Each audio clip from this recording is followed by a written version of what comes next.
Some Uber drivers say they are being enticed to break the law. Just yesterday, a restraining order was lifted, allowing Uber to operate in Nevada, but with a warning. Taxicab Authority would still cite Uber drivers and impound their vehicles, so some drivers have stopped, saying the risk just isn't worth it. Joe Bartel's here now with their concerns and what Uber is doing about it. Well, Dan Paul, the penalties are stiff, and some drivers feel that Uber might not entirely have their backs in this. The legal fight is far from over, but even tonight, Uber drivers are providing rides in Las Vegas. Some have told us they have to do it. They need the money and the employment. Others say they have to stop because they feel they're being taken for a ride. I was very much looking forward to doing this more part to full time. This would-be Uber driver says text messages come in almost daily. Uber is now launched in Las Vegas. There isn't enough supply on the road right now, meaning if you log in, you're going to earn a ton of money. The messages entice drivers to pick up passengers and to make big money, but this driver says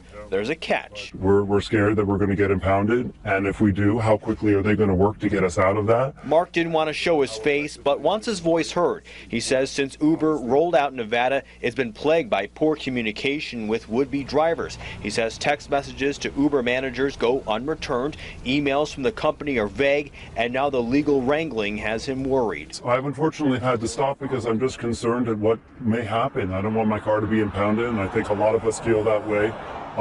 And we know that there's a risk and a reward, but I don't know if the reward yet is enough. Mark says Uber has promised to cover citation costs, even get vehicles out of impoundment should the Taxicab Authority catch them, but it's not enough to put his mind at ease. I'm just concerned about what the repercussions are and whether or not they're going to cover an insurance increase for us, how quickly they're going to get our car out of impound. You know, there's no one to speak to directly to answer these questions. An Uber representative says that isn't true. They have a 24-hour hotline for drivers to call, and they even have a $1 million insurance policy that covers both drivers and passengers.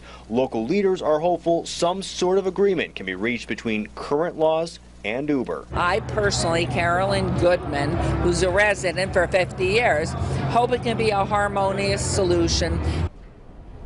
So far, 15 Uber drivers have been cited by the Taxicab Authority. Now, during the court hearing yesterday, an attorney told the judge one of the drivers was found with a handgun in their waistband. The state says that is just one example that drivers don't undergo enough background checks and could pose a danger to the public. All right, thanks, Joe. Sure.